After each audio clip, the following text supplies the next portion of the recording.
Hey guys, how's it going? This is Matt Nader. Welcome back to your weekly dose of creepypasta. I'm back home for the time being in my old room. I don't know how the acoustics are in here, so I don't know if the recording sounds different, better or worse. Let me know if you notice a difference. So, today, we've got another tale from the fantastic Christopher Maxim. It is titled, My Roommate Joined a Cult. Now, as always, turn out the lights, get comfortable, and let the story begin.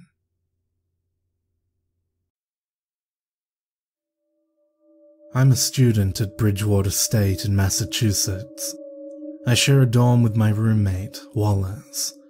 We both major in computer science, and that's all we've ever talked about, on the rare occasions that we actually speak to one another.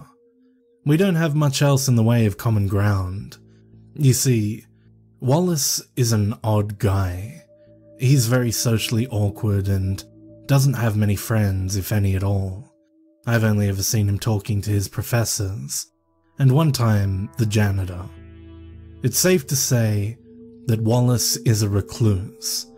Because of this, I don't know much about him. I'd love for the guy to open up more, but I'm not sure how to go about doing that.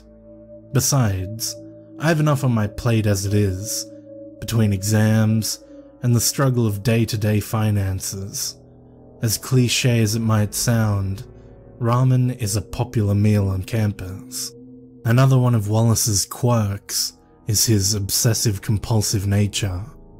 He conducts himself in a very specific manner and has his daily routine mapped out to a T. It never changes. When he wakes up, he brushes his teeth, making sure to gargle and spit exactly 3 times. He then puts on a striped shirt, followed by khaki pants. His wardrobe never changes.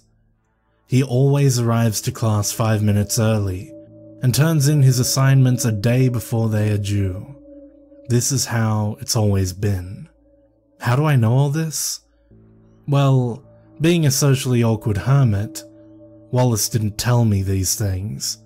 I don't think he's even aware of his routine being a byproduct of OCD. I'm not claiming to know exactly what causes Wallace's actions, but I do minor in psychology. It's just something I've picked up on during the 2 years I've lived with the guy. It's almost impossible not to notice.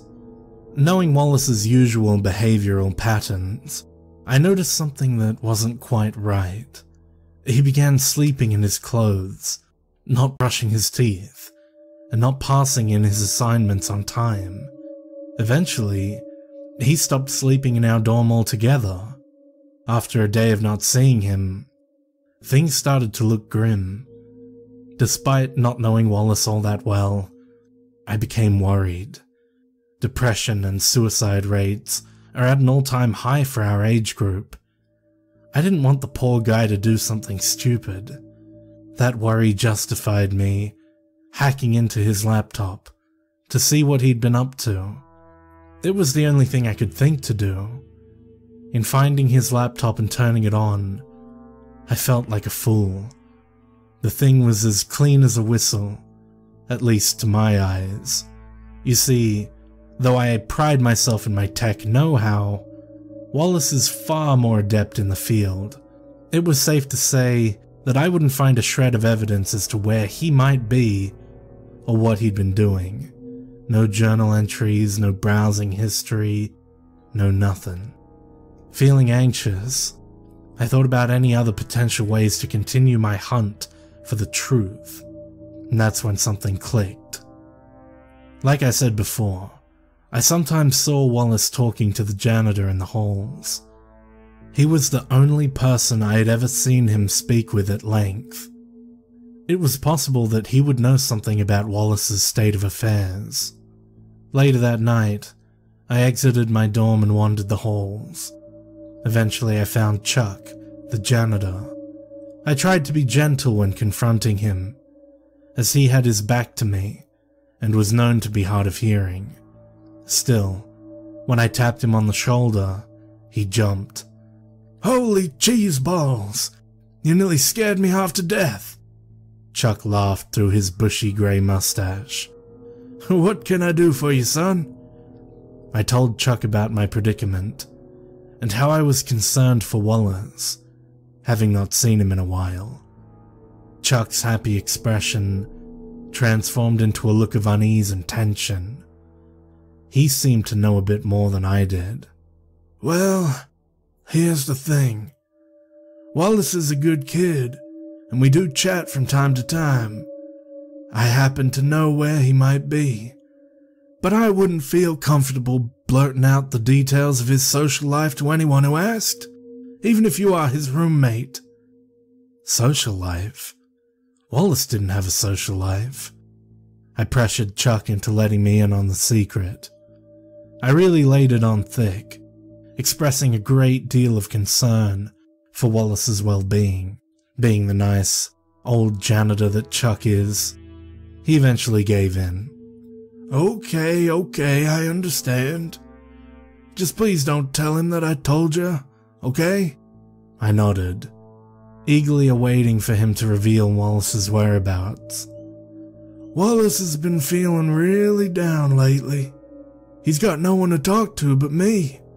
The kid wanted some friends. People that he could hang out with and talk to, you know?" I listened closely for the details I so desperately sought after.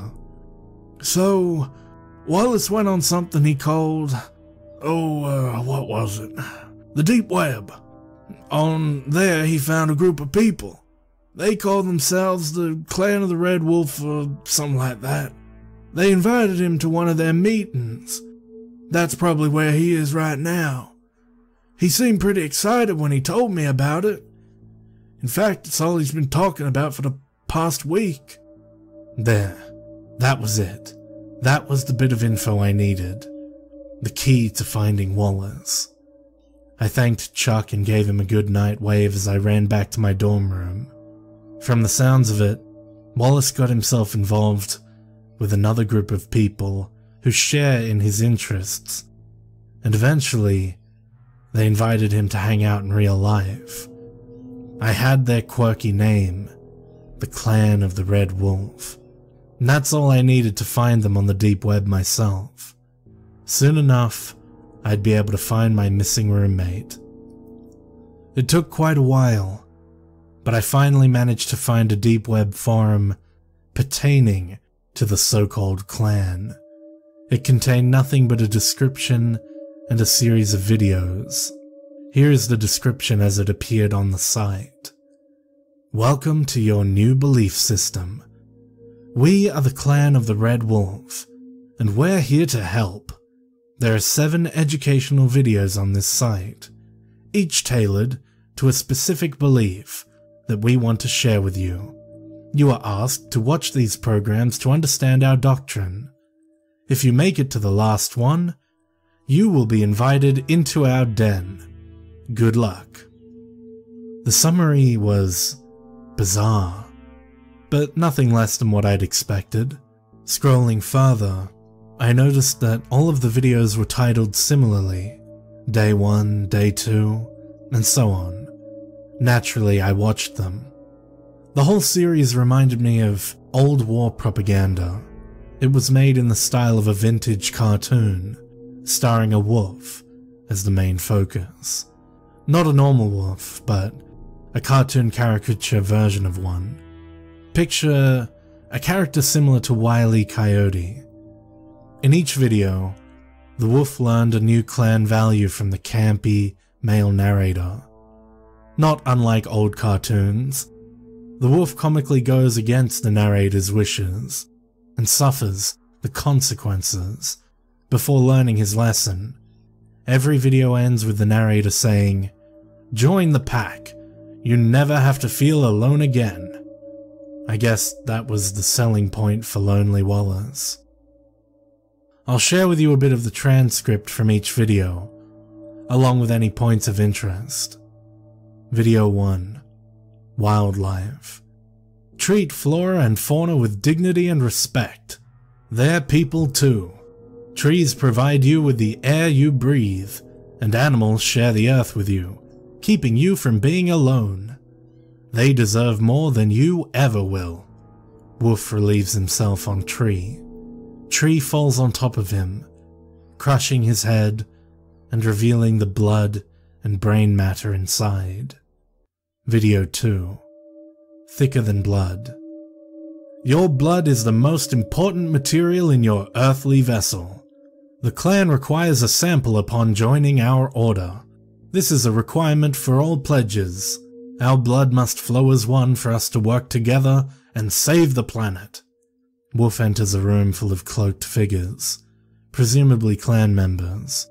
All members are in line, giving blood samples. The wolf refuses to have his blood drawn and walks away. A cloaked figure sneaks up on him and slices his throat with a dagger. Video focuses on the wolf bleeding out for a few moments, before fading to black. Video 3. Obey or suffer. Remember what happened to our friend when he didn't give his blood to the cause? He didn't obey our order's rules, so he had to suffer the consequences. Remember, the clan's laws are important. You must obey or perish. Trust me, it's worth it. Shows the wolf bleeding out again. Only now, a few cloaked figures are on top of him, stabbing his corpse repeatedly. Video 4. Vow of Secrecy. The clan of Red Wolf is often misunderstood. Because of this, it is important to never tell anyone of our existence, under any circumstances. You may only speak about clan activity with other clan members. Break this rule, and you will perish. Wolf is shown talking to his wolf pals, and showing them his new cloak. A cloaked figure walks into frame with what looks like a semi-automatic weapon, and opens fire. The wolves fall to the ground, dead. The cloaked figure gives a thumbs up before the video ends. Video 5. Learn and understand. If you're allowed into our inner sanctum, you will be greeted with knowledge. We abide by the word of the Red Wolf, and you will too. You will be expected to learn and understand his teachings, otherwise you will fail. Not only the clan, but the entire world. Wolf is seen in a classroom environment, taking a test of some sort. He turns it into a cloaked teacher, and receives an F.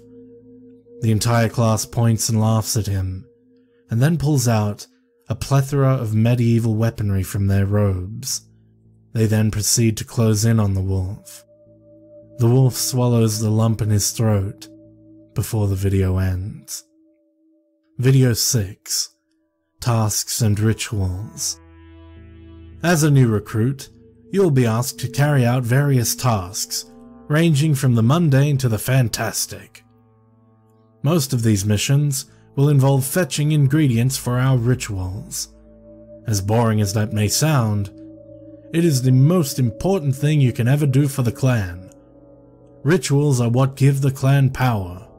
Without this power, we cannot hope to rid the world of what plagues it. Wolf fails to bring ingredients to clan member for ritual. Jump cut to Wolf being sacrificed on a black altar atop a pentagram carved into the floor. He is beaten, cut open, and eventually torn apart by his fellow clansmen. Video 7. Mortals. When accepted as a full-fledged clan member, you are no longer considered human. You will be one of us. From that point forward, you are discouraged from any and all human interaction, unless it is deemed necessary to the cause.